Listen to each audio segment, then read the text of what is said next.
Hey, my friends, this is the Art of Prepping. I have some safety tips for you if you're going to Richmond, Virginia for Lobby Day, January the 20th, 2020.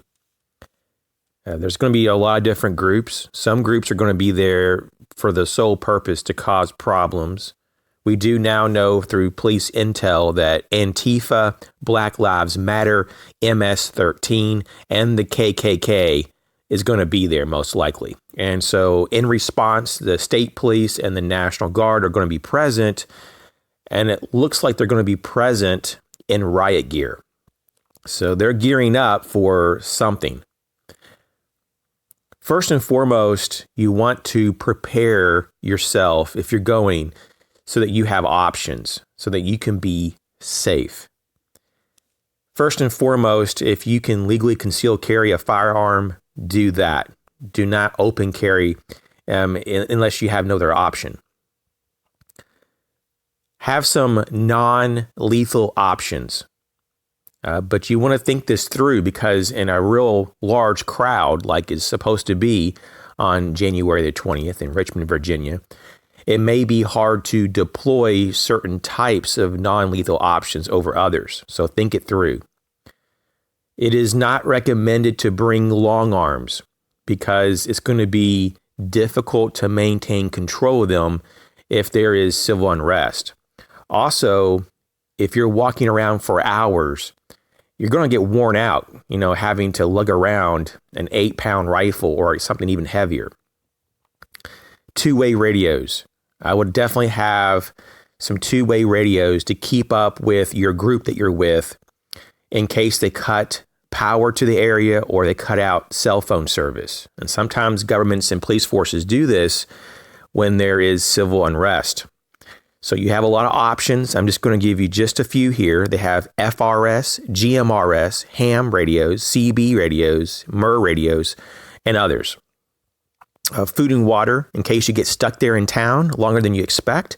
Have at least a few days of food rations and lots of water. Lots of water for the reason of just in case you do get hit by tear gas or pepper spray. Some people like to bring milk. That's been known to kind of help break down some of the various oils that are in pepper spray.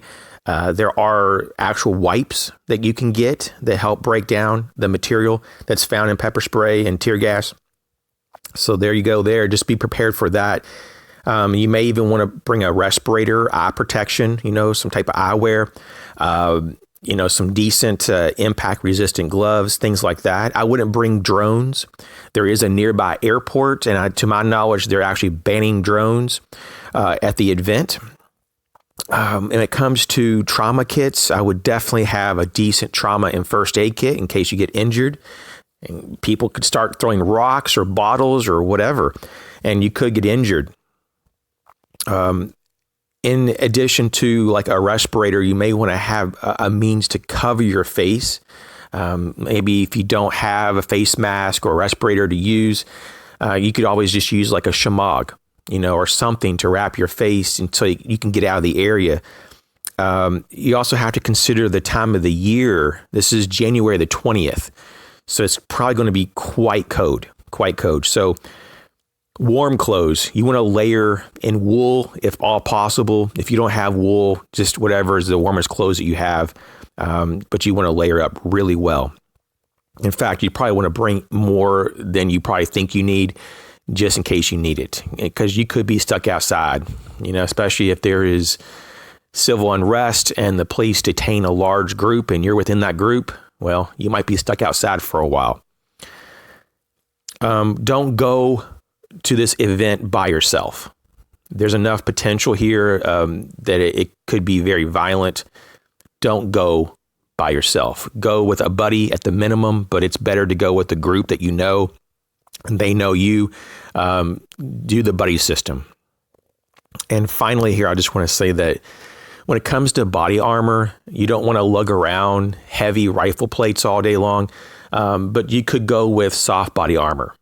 And there are also lightweight rigid plates that aren't as heavy as like rifle plates, but they defeat most handgun rounds and shotgun rounds. But in addition, they give you blunt impact types of protection. Even protection against sharp objects like knives.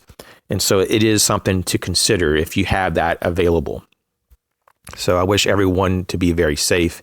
If you go to Richmond, Virginia on the 20th to lobby against whatever it is that you have a problem with, or if you're there to support whatever you're trying to support, but just be safe. And I know most people that I talk to are going there to protest a lot of tyrannical laws that they're looking to pass, a lot of bills of legislation that are violating the First Amendment of the U.S. Constitution, the Second Amendment of the U.S. Constitution, the Fourth Amendment of the U.S. Constitution, and a few others, in addition to various violations of the Virginia state constitution.